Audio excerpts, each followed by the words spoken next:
Hello friends, welcome to my channel. তো গাজরের আজ একটা ইউনিক রেসিপি, মিষ্টি রেসিপি নিয়ে হাজির হয়ে গেছি আপনাদের কাছে শেয়ার করব বলে। তো এখানে মিডিয়াম সাইজের দেখুন দুটো গাজর এরকম চাকা চাকা করে কেটে ধুয়ে রেখে দিয়েছিলাম আগের থেকেই। এরপর সিদ্ধ করার জন্য কড়াইতে জল দিয়ে দিলাম। জলটা গরম হলে গাজরগুলো এর মধ্যে ঢাকা দিয়ে 5 থেকে 10 মিনিট সিদ্ধ করে নিলাম। তো দেখুন গাজরটা কত সুন্দর সিদ্ধ হয়ে গেছে।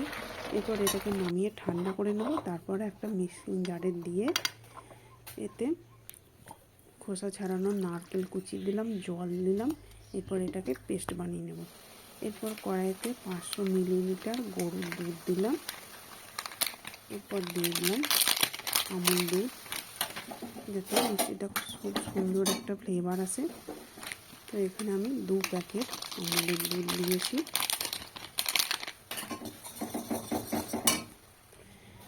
তো দুধটা ঘন হয়ে এলে এরপর পেস্ট করে রাখা গাজরটা দিয়ে দিলাম। এরপর চিনি দিয়ে দিলাম।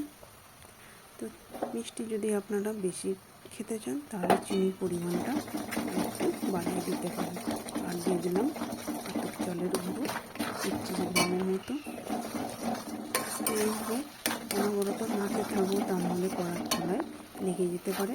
তো যারা আমার ফেসবুক পেজ থেকে দেখছেন, পেজটা অবশ্যই ফলো করে দেওয়ার অনুরোধ রইল। আর ইউটিউব চ্যানেল থেকে যারা দেখছেন একটা সাবস্ক্রাইব করে পাশে থাকবেন। এরপর দেখুন একটা পাত্রেতে ঘি মাখিয়ে নিলাম। এরপর এটা ঢেলে দিলাম, যাতে খুব সহজে তাড়াতাড়ি কেটে যখন তোলা হবে সেটাকে তাড়াতাড়ি উঠে যায়, সেই জন্য ঘিটা মাখিয়ে নিলাম। এরপর হাতে করে দেখুন ঝাঁকিয়ে নিচ্ছি, যাতে থালাটা চারিদিকে লেগে যায়। এরপর চেরি ফল নিয়েছি দেখুন কিছু, এটাকে সরু সরু করে কেটে নিচ্ছি।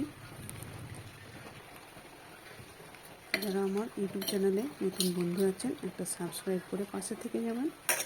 পাশে থাকা বেল আইকনটি প্রেস করে অল করে রাখবেন, তাহলে আমার নতুন নতুন রেসিপি ছাড়ার সাথে সাথে সবার আগে আপনার কাছে পৌঁছে যাবেন।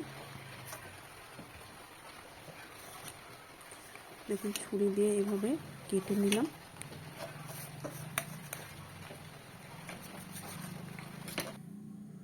দেখুন তুলে দেখাচ্ছি কত সুন্দর হয়েছে, বরফির মতো। তো বাড়িতে আপনারা অবশ্যই একবার বানিয়ে দেখুন, কেমন হলো কমেন্ট করে জানাতে ভুলবেন না। এরপর চেরিগুলো দেখুন উপর থেকে দিয়ে দিলাম। ভিডিওটা শেষ পর্যন্ত দেখার জন্য অসংখ্য ধন্যবাদ। দেখুন কত সুন্দর দেখতে লাগছে। তো দেখা হবে আমার আবার পরবর্তী ভিডিওতে।